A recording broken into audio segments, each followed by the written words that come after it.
नमस्कार, बड़ी खबर में आपका स्वागत है। मैं हूं जितेश मिश्रा। पहली खबर का रुख करते हैं। बीजेपी अध्यक्ष अमित शाह ने आरएसएस प्रमुख मोहन भागवत से मुलाकात की। इस मुलाकात के मायने और इसकी साजो सज्जा फिलहाल पता नहीं चली है, लेकिन इतना जरूर है कि इस पूरे मुलाकात के तमाम तरीके के कयास लगाए जा रहे हैं कि आखिरकार इस मुलाकात के पीछे भारतीय जनता पार्टी और आरएसएस का क्या सार हो सकता है। इस खबर पर तमाम जानकारी के लिए खबर 24 आवर्स संवाददाता संदीप गोयल फोन लाइन पर जुड़ रहे हैं। संदीप, क्या कुछ पूरी खबर आ रही है?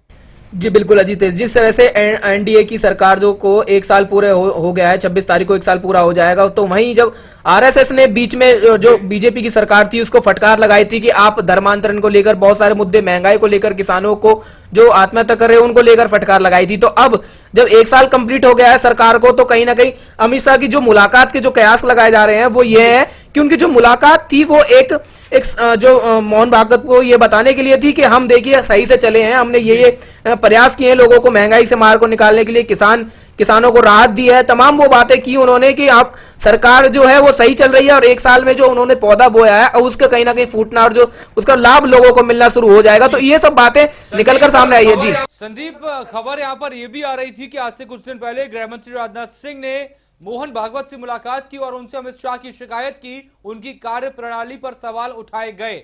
तो क्या अमित शाह को सफाई के लिए बुलाया गया था? क्या इस तरीके की कोई खबर है?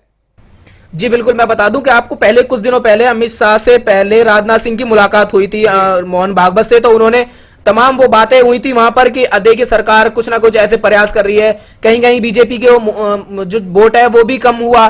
तो ये सब बातें थी जिसको लेकर राजनाथ सिंह ने उनको बातें बताई कि देखिए कहीं ना कहीं बीजेपी कुछ डाउन हो रही है, वो महंगाई की मार या फिर किसानों की जो बर्बाद होने की बातें थी, लगातार पेट्रोल और ऐसी बहुत सारी बातें थी जो राजनाथ सिंह से मोहन भागवत ने बातचीत की। और उन्होंने बताया कि देखिए बीजेपी कहीं ना कहीं कमजोर होती नजर आ रही है। कई राज्यों में चुनाव हुए तो उसमें भी कुछ ना कुछ असर ऐसा देखने को मिला कि बीजेपी, और वहीं अगर कुछ बात करें जो निजी चैनलों ने कुछ सर्वे कराया था, बीजेपी की जो प्रियता थी वो कम होती नजर आ रही थी। तो उस पर फटकार लगाने के लिए ये बातें सामने आ रही है। यहाँ पर चल रहा है भारतीय जनता पार्टी के अंदर कि आखिरकार भारतीय जनता पार्टी की स्थिति क्या है। एक साल सरकार का पूरा हुआ है और अगर हम बात करें जिस तरीके से 16 मई को परिणाम के एक साल हो गए, उसके बाद अगर हम देखें तो अब 26 मई को सरकार के कार्यकाल का एक साल पूरा होने वाला है। क्या ये आत्ममंथन का समय है? जी बिल्कुल, ये कह सकते हैं कि जिस तरह से अमित शाह ने जो आरएसएस प्रमुख से मुलाकात करी है, उन्होंने बताया है कि देखिए सरकार के अच्छे प्रयास रहे हैं, हमारी तरफ से पूरी तरह से योजनाएं लागू कर दी गई हैं, उनका जो धीरे धीरे जनता के बीच जाएगा और उसके बाद विकास चालू हो जाएगा, जो रोजगार मिलेंगे। तो ये सब चीजें बातें हुई हैं। लेकिन आरएसएस जो बातें निकल कर आ रही है, आरएसएस ये साफ कर दिया है कि देखिए हमने आपकी मदद की लोकसभा चुनाव में, राम मंदिर, तमाम मुद्दे ऐसे हैं जो अभी भी अटके हुए हैं। तो ये भी कहीं ना कहीं ये बात लगाई जा रही है कि आरएसएस की जो मीटिंग है वो ये चीजें निकल कर सामने आ रही है। तो वहीं अब जो सरकार की तरफ से बातें कही जा रही है कि एक साल हो गया है, हम अपने बखान करेंगे, लोगों को बातें बताएंगे कि हमारी सरकार ने ये चीजें की हैं जिससे आगे वाले समय में फायदा मिलेगा। तो वहीं बीजेपी ने अपना नारा भी लगाया है कि एक साल में विकास। मोदी ने जो नारे लगाए हैं वो तमाम नारे हैं। लेकिन वहीं हम ये भी बताते हैं कि जो खबरें आ रही है बीजेपी की ओर से कि आने वाले 25 तारीख से लेकर 26 तारीख तक नरेंद्र मोदी तमाम रैली करेंगे, लोगों को बताएंगे कि हमारी सरकार ने इतने विकास किए हैं। तो वहीं मैं बता दूं कि 26 मई को मथुरा में नरेंद्र मोदी की रैली होने वाली है। वो जागरूक करेंगे, लोगों को बताएंगे कि सरकार के अच्छे प्रयास हैं और इसी तरह से सरकार प्रयास करती रहेगी। तो 26 मई को जैसे सरकार अपना कार्यकाल पूरा करेगी, उसके बाद प्रधानमंत्री नरेंद्र मोदी मथुरा में रैली को आयोजित कर रहे हैं और साथ ही साथ अगर हम देखें तो और भी कई नेताओं के कार्यक्रम है। जी बिल्कुल, इस तरह से लगातार पूरे देश में कार्यक्रम चलाएगी बीजेपी सरकार। बीजेपी जो सरकार है वो लगातार लोगों को बताएगी कि देखिए हमारी तरफ से विकास कराए गए हैं। उनका कहीं ना कहीं फोकस ये रहेगा कि लोगों को बताया जाए कि हम सरकार में हैं और विकास कर रहे हैं। उनका फोकस ये भी माना जा रहा है कि यूपी के लोगों को बताना है कि बीजेपी सरकार ने कितना काम किया है। अब बिहार की जनता को बताना है। तो वो सारे देशों में लगातार असर कार्यकर्ता है, वो जो रैलियां करेंगे, यही मोदी की रैलियां होनी है काफी सारी, और वहीं अमित शाह की करनाल में रैली होनी है। तो वो अपने रिपोर्ट कार्ड पेश करेंगे कि हमारी सरकार ने इतना काम किया है। तो ये एक रणनीति के तहत भी किया जा रहा है, ये भी कह सकते हैं। जी बिल्कुल संदीप, मेरा आखिरी सवाल ये है कि क्या भारतीय जनता पार्टी के अंदर सब कुछ ठीक है? क्या इस खबर की कोई मायने नहीं है कि राजनाथ सिंह ने मोहन भागवत से अमित शाह की शिकायत की और उसके बाद अमित शाह को हाजिरी लगाने के लिए बुला लिया गया? जी बिल्कुल, जिस तरह से बातें निकलकर सामने आ रही हैं, कहीं ना कहीं ऐसे खबरें निकल के आ रही हैं कि राजनाथ सिंह को लेकर मोदी भी कुछ नाराज है और साथ ही साथ बीजेपी में भी कुछ कुछ हद तक ऐसी बातें जो निकल कर आ रही है, साफ तौर पर नहीं कहा जा सकता, लेकिन जो खबरें निकल कर आ रही हैं वो ये है कि राजनाथ सिंह और जो अमित शाह की कुछ ना कुछ ठनी होने नजर आ रही है। तो ये भी कहा जा सकता है कि इन दोनों को सुलझाने के लिए आरएसएस की मीटिंग हुई है, राजनाथ सिंह पहले बुलाए गए और अब अमित शाह को बुलाया गया, 1.5 घंटे बैठक हुई। तो ऐसी इनको बताया जा सकता है, कहा जा सकता है कि कुछ ना कुछ कहीं ना कहीं ऐसी कुछ खटासें हैं जो अभी निकल कर आ रही हैं। इन पे साफ तौर पर कोई बीजेपी नेता है बात नहीं कह रहा है, कुछ सामने नहीं आ रहा है, लेकिन है कुछ बातें हैं। तो ये आने वाले समय में ही साफ हो पाएंगी। जिस तरह से तमाम बीजेपी के बड़े चेहरे को उन पे हटा दिया गया, पार्टी से दरकिनार करके उनको अलग से बैठा दिया गया। चलती आई है और बिल्कुल लगातार अगर हम देखें तो भारतीय जनता पार्टी के अंदर तमाम ढोल पीटे जा रहे हैं कि पार्टी के भीतर सब कुछ ठीक है, लेकिन शायद ठीक होते हुए भी कुछ ठीक नहीं है। संदीप, आपका शुक्रिया तमाम जानकारी के लिए। तो साफ तौर पर सरकार का 1 साल कार्यकाल पूरे होने पर लगातार आत्ममंथन का दौर जारी है कि आखिरकार जनता के बीच जाने से पहले इस बात को तय कर लिया जाए कि आखिरकार सरकार का कार्यकाल के बारे में पार्टी और पार्टी के कार्यकर्ता क्या सोचते हैं। साथ ही साथ पार्टी की विचारधारा अगर हम देखें, जिस दल से जुड़ी आरएसएस की अगर हम बात करें तो आरएसएस को मनाने की यहां पर कोशिश हो रही है। आरएसएस के साथ तमाम आत्ममंथन की यहां पर कोशिश हो रही है, फिर वो चाहे पूर्व अध्यक्ष और देश के गृह मंत्री राजनाथ सिंह हो या फिर फिलहाल भारतीय जनता पार्टी के राष्ट्रीय अध्यक्ष अमित शाह हो। हालांकि आरएसएस प्रमुख मोहन भागवत से इस मुलाकात के कई मायने भी निकाले जा रहे हैं। और इस खबर पर और ज्यादा जानकारी के लिए खबर 24 आवर संवाददाता रिंकल गुप्ता फोन लाइन पर जुड़ रहे हैं। रिंकल, क्या कुछ पूरी खबर आ रही है? जी अजितेश आपको बता दूं कि कार्यवाहक मुख्य सचिव की नियुक्ति को लेकर लगातार तनातनी जो है एलजी और सीएम के बीच बनी हुई है और ये मामला राष्ट्रपति तक जा पहुंचा है। आपको बता दूं अजितेश कि दिल्ली के मुख्यमंत्री और उपराज्यपाल के बीच क्षेत्र अधिकार को लेकर चल रही तनातनी का मुद्दा राष्ट्रपति तक जा पहुंचा और कार्यवाहक मुख्य सचिव जो है उनके पद पर नियुक्ति को लेकर हुए विवाद के बीच सीएम केजरीवाल ने राष्ट्रपति से मिलने का समय भी मांग लिया है। आपको यह भी बता दूं अजितेश कि लगातार ये विरोध जो है वो चलता जा रहा है और साथ ही केजरीवाल जो है उनके विरोध के बावजूद एलजी नजीब जंग ने ऊर्जा सचिव शकुंतला गैमलीन को कार्यवाहक मुख्य सचिव नियुक्त कर दिया है। हाँ अजितेश, आपको ये भी बताना चाहूंगी कि गैमलीन ने भी सीएम की आपत्ति को दरकिनार करते हुए कार्यभार संभाल लिया है और इससे नाराज केजरीवाल ने नियुक्ति का आदेश जारी करने वाले सचिव अनिंदो मजुमदार का तबादला भी कर दिया है। अजितेश, आपको ये भी बता दूं कि जो एलजी हैं नजीब जंग, उन्होंने इसे असंवैधानिक करार दिया है। जो सीएम का फैसला है उसे असंवैधानिक करार दिया है। रिंकल, अगर इस पूरे मामले पर देखें तो लगातार आम आदमी पार्टी सरकार की तरफ से अगर हम देखें तो विरोध भी यहाँ पर जारी है और साथ ही साथ राष्ट्रपति से मिलने का वक्त भी मांगा गया है। और अजितेश, ये भी बताना चाहूंगी आपको कि इसी मुद्दे को लेकर डिप्टी सीएम जो मनीष सिसोदिया हैं, उन्होंने इस पूरे घटनाक्रम को बीजेपी की तरफ से तख्ता पलट करने की साजिश करार दिया है।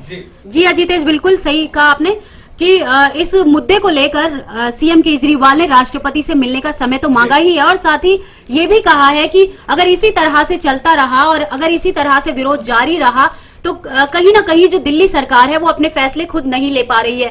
तो इसको लेकर भी विरोध लगातार जारी है और आम आदमी पार्टी लगातार विरोध कर रही है और बीजेपी को इसके लिए कसूरवार ठहरा रही है।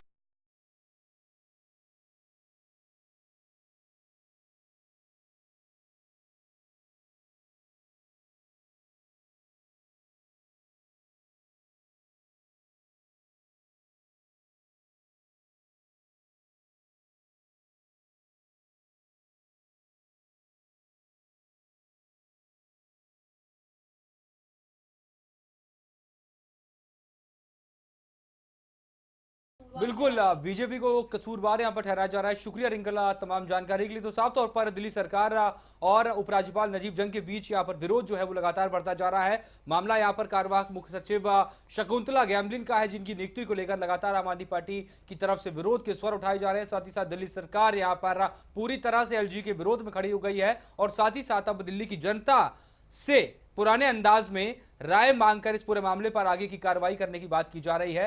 फिलहाल बड़ी खबर, वक्त छोटे से ब्रेक है, ब्रेक के बाद हम वापस आएंगे तो रुक करेंगे कुछ और खबर।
खबर में ब्रेक के बाद आपका स्वागत है। लगातार हम चर्चा कर रहे हैं तमाम खबरों की। अगर हम आगे बात करें तो अब पेट्रोल और डीजल के दाम बढ़ने के बाद लगातार जो विरोध के स्वर हैं वो यहां पर उठने लगे हैं। आम आदमी पार्टी इसका खुलकर विरोध कर रही है और साथ ही साथ अब अगर हम देखें तो इस पूरे मुद्दे को सड़क पर आम आदमी पार्टी भुनाने की कोशिश कर रही है। और साथ ही साथ दिल्ली सरकार की अगर हम बात करें तो उनके तमाम लोग केंद्र सरकार के खिलाफ बिगुल फूंकते नजर आ रहे हैं। आपको बता दें लगातार जिस तरीके से पेट्रोल और डीजल के दामों में बढ़ोतरी हो रही है उसके बाद लगातार हर जगह से अगर हम देखें तो चाहे आम जनता की जेब पर अगर हम बात करें या फिर तमाम विरोधियों की बात करें तो लगातार इस पूरे मामले पर इस पेट्रोल और डीजल के दाम बढ़ने पर विरोध के स्वर यहां पर उठ रहे हैं। और साथ ही साथ अगर हम देखें तो कहीं ना कहीं आम जनता भी इसके खिलाफ अपनी आवाज अब उठाने में लगी है।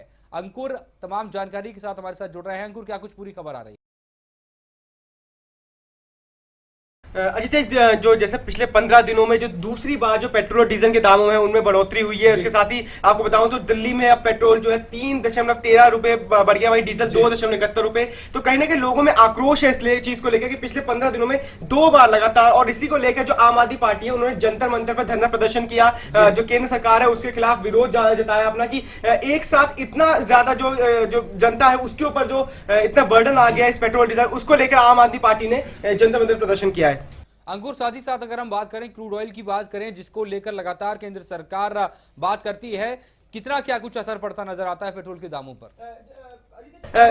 अजित, जो सरकार का कहना है कि अंतर्राष्ट्रीय बाजार में जो कच्चा तेल यानी क्रूड ऑयल जिसकी कीमतों में तेजी को देखते हुए ये कदम उठाया गया, जो पेट्रोल कंपनियों ने लिया है, जो अंतर्राष्ट्रीय बाजार है उसमें कीमत जो है वो बढ़ी है। लेकिन कहीं ना कहीं सवाल ये भी उठता है कि पिछले 1 महीने में लगातार इतनी कीमतें बढ़ रही हैं और आम जनता को इससे कुछ लेना देना नहीं है, मुझे कहीं ना कहीं लगता है। और आम जनता को इसका सिर्फ एक प्रभाव ही झेलना पड़ रहा है कि पहले जहां पेट्रोल 52 हुआ, फिर 56, फिर 66 और अब 70 रुपए जो फरीदाबाद है उसमें 70 रुपए मिल रहा है, जो दिल्ली है उसमें 67 रुपए है। तो कहीं ना कहीं आम जनता इससे आहत है इस चीज को लेकर।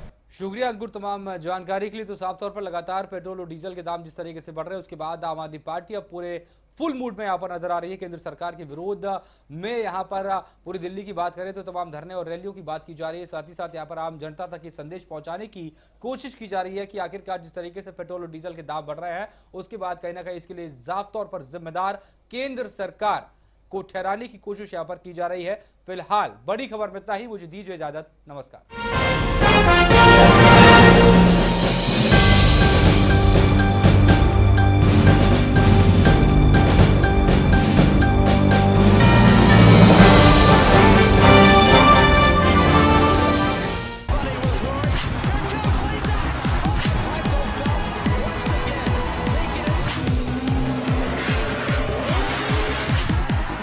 With an attack from Burma.